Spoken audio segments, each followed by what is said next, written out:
அவன் இருக்கிறான் 6 அடிக்கு 6 பேக்ஸ்லாம் வச்சுக்கிட்டு, கண்கள் பெருசா இப்படி தலைமுடியெல்லாம் வச்சுக்கிட்டு அப்படி இருக்கிறான். அவன் அரக்கனான்.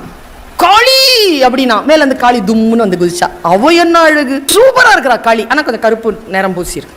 என்ன வேணும் உனக்கு? நாளைக்கு நானும் ஆதிபராசக்தியும் போரிட போகிறோம். ஆதிபராசக்தியை நான் கொல்ல வேண்டும்.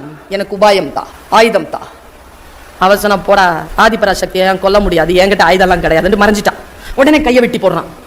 ரத்தம் சொட்டுதா வந்துட்டா. ஏய் என் பக்தன்டா, இப்படிலாம் செய்யாதரா, எனக்கு லாஸ் ஆகும்டா, செய்யாதராங்கிறா. நீ சொல்லல நான் செத்துருவேங்கிறான். கழுத்து இருக்க போறான். காளி சொல்றா, ஆதிபராசக்தியை கொல்ல முடியாதப்பா, எப்படியாவது தா அப்படின்ன உடனே சரி அப்படின்ட்டு ஒரு உபாயத்தை தர்றா. வானத்துல இருந்து இறங்குவாள்ல, இறங்கும் போது அவளுக்கு எதிராக எந்த ஆயுதத்தையும் தூக்காத. அவ இறங்கி வந்து நின்ன உடனே அவளுக்கு முன்னாலே கெட்ட வார்த்தை பேசு. அவ அழகு இல்ல, அவ நிர்வாகத்தில் குறைந்தவள், அவள் ஒழுக்கத்தில் குறைந்தவள், அவள் வாழறதுக்கே தகுதி இல்லைங்கிற மாதிரி நிந்தனை பேசு. நிந்தனை பேசினா அவ சக்தி இழப்பாள். அவ சக்தி இழக்கும் போது நீ என்ன வேணாலும் பண்ணலாம். இவ்வளவுதான் உபாயம்னு போயிட்டான். அடுத்த நாள் காலையில வருதுங்க அந்த சூரியோதயம். மேல அப்படி இறங்குறா சக்தி. பேரழகியா இருக்கா. தலைமுடி அப்படி பறந்துட்டு இருக்கு, ஒரு கிரீடம் அப்படி ஒரு நெத்தியில அப்படி இட்டுட்டு கையில எல்லாம் ஆயுதங்களோட பேரழகியா அப்படி நிக்க இறங்குறா. இறங்கி வந்து நின்ன உடனே இவன் கையில எந்த ஆயுதமும் இல்லை. நீலாம் ஒரு பொம்பளைன்னு ஆரம்பிக்கிறான். நெல்ல கொலைகிறான். ஏன் தெரியுமா? நாம் தகப்பன் வீட்டில் வளர்கின்றவர்கள் இல்லையா குழந்தைகளை? நமக்கு கெட்ட வார்த்தை பழக்கம் இல்லையே. நம் தாய் வீட்டில் என்ன கெட்ட வார்த்தை நமக்கு இருக்கு? இந்த சமூகம் எப்படிப்பட்டது? சமூகம் அப்படி தாய் வீட்டு குழந்தை போலவா நம்மை பார்க்கிறது? யார் வீட்டு பிள்ளை தானே, என்ன வேண்டுமானாலும் சொல்லலாம் என்று தானே கொடுமை செய்கிறது. என்னென்ன வார்த்தைகள் பேசுது?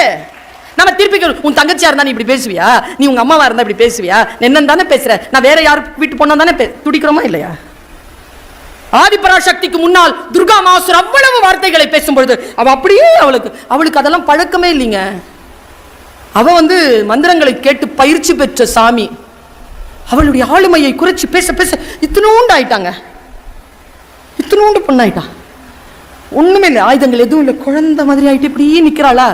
அவன் வாள் எடுத்துக்கிட்டு வெட்டுறதுக்கு வரும்போது எங்கிருந்தோ வந்தாருங்க மிஸ்டர் சிவபெருமான். ஹே சக்தி, நீதானடி சிவனுக்கே சக்தி தருகின்றவள், நீதானடி இந்த உலக மாதா, நீதானடி இந்த உலகத்தை நிர்வகிக்கின்ற நிர்வாகி, நீதானடி பேரழகின் சொல்ல சொல்ல சொல்ல சொல்ல அப்படி வளர்றா.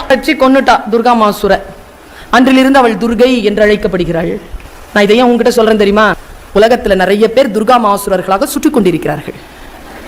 நாம் எல்லோரும் ஆதிபராசக்திகளாக இருக்கிறோம். நம்மை காப்பாற்றுவதற்கு சிவபெருமான் வரும் வரைக்கும் காத்திருவாமல், நீ சொல்லுவது எனக்கு புரியதடா, உன்னுடைய வார்த்தைகள் என்னை பாதிப்படைய செய்யாது என்று நாம் எழுந்து நின்றால் இந்த உலகம் நம்மை பார்த்து அச்சப்படும், நம் அருளுக்காக காத்திருக்கும். அடங்க மறு.